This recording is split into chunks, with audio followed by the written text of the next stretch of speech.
रानी लक्ष्मीबाई, जिन्हें झांसी की रानी के नाम से भी जाना जाता है, एक महान योद्धा और नेता थी। उनका जन्म 13 नवंबर 1828 को बनारस में हुआ था।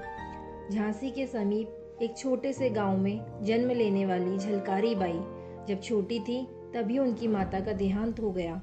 माता के देहांत के बाद उनके पिता ने लड़के की तरह उनका पालन पोषण किया। झलकारी बाई युद्ध कला में निपुण थी। आसपास के इलाकों में इनकी वीरता के चर्चे होते थे। इसी वीरता और बहादुरी के कारण उनका विवाह झांसी की रानी लक्ष्मीबाई के सेनापति पूरण कोरी के साथ हुआ। इस विवाह के बाद झलकारी बाई अप्रत्यक्ष रूप से रानी लक्ष्मीबाई के साथ जुड़ गई।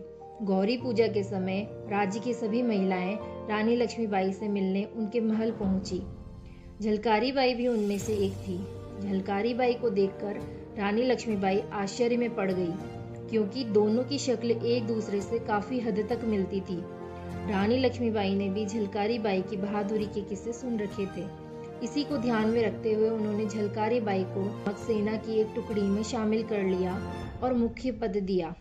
जब भी रानी लक्ष्मीबाई पर विपदा आती, दुर्गा सेना प्रमुख झलकारी बाई उनका भेष धारण करके अंग्रेजों को मात देती थी।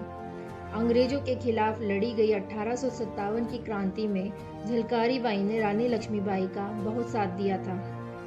1857 के सिपाही विद्रोह के दौरान झलकारी बाई ने अपनी बहादुरी का प्रदर्शन किया।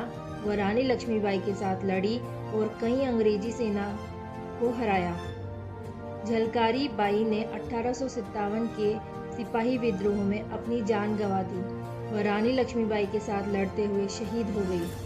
रानी लक्ष्मीबाई ने झलकारी बाई को श्रद्धांजलि दी। उन्होंने कहा कि झलकारी बाई एक महान योद्धा और एक सच्ची दोस्त थी।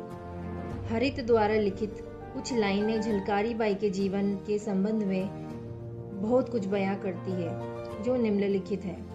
लक्ष्मीबाई का रूप धार झलकारी खड़क संवार चली, वीरांगना निर्भय लश्कर में शस्त्र अस्त्र तन धार चली। राष्ट्रकवि मैथिली शरण गुप्त ने झलकारी की बहादुरी को निम्न प्रकार पंक्तिबद्ध किया है। जाकर रण में ललकारी थी, वह तो झांसी की झलकारी थी।